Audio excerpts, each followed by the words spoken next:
People wrote with quills or steel pens, which required repeated dipping in a bottle of ink. The fountain pen was revolutionary because it held its own ink in a built-in reservoir. Discriminating writers still consider the fountain pen the ultimate writing instrument. These high-end Italian-made fountain pens have a tubular middle called the barrel, which houses the ink reservoir.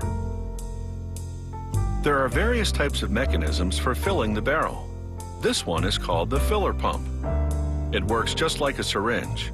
You unscrew the end, which draws a piston upward, creating a vacuum that sucks up the ink. When you write, the ink flows through a speed regulating feeder to the nib of the pen. Nibs are made of stainless steel or, in luxury pens like these, solid gold. To make the nib, rollers flatten a piece of gold. Then a press cuts out a starting shape, with a stress relief hole to keep the nib from cracking when it flexes. Another press stamps the carat marking and company name, then bends the piece to its final shape. A worker cuts the ink pathway, using a diamond cutting wheel thinner than a human hair. To fortify the nib's tip, this machine welds on a tiny glob of iridium, a durable metal in the platinum family.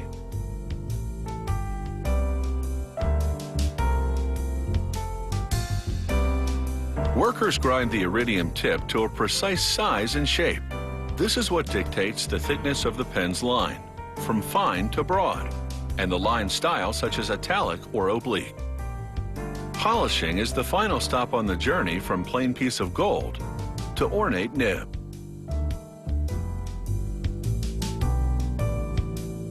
The feeder that transfers ink from the reservoir to the nib is made from a cylindrical piece of ebonite, which they cut to a point.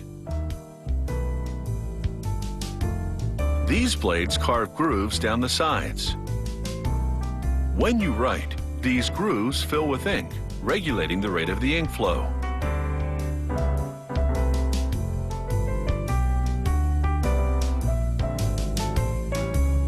One end of the feeder goes into a holder.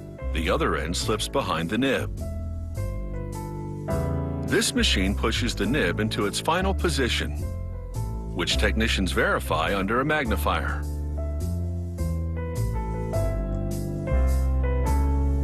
Elsewhere in the factory, they produce the pen's external parts.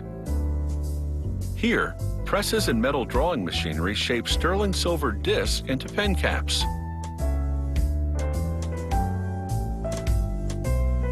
The cap protects the nib, of course, but it also provides decorative flair, often having guilloche, an intricate diamond-cut engraving. The factory's computer-guided engraving equipment decorates this model with subtle stripes. A rolling engraver then applies the company's name. Every cap has a clip made of beryllium copper, a strong yet flexible metal which they plate in gold.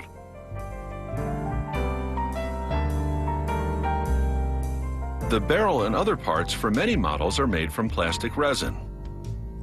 An injection molding machine melts resin pellets into liquid, then shoots it into molds. When the resin solidifies, the machine ejects the molded parts ready for polishing.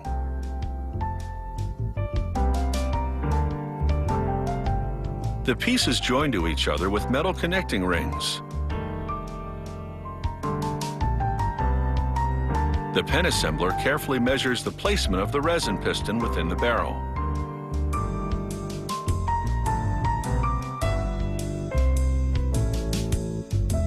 Once the piston's inserted, the edge of the barrel gets a thin coat of sealant to prevent ink leaks. Then the assembler screws on the end piece, the same one you unscrew to draw up the piston and fill the pen. The finishing touch is to mount the nib. Finally, every pen goes through a specific set of writing tests to ensure its performance measures up to its stylish good looks.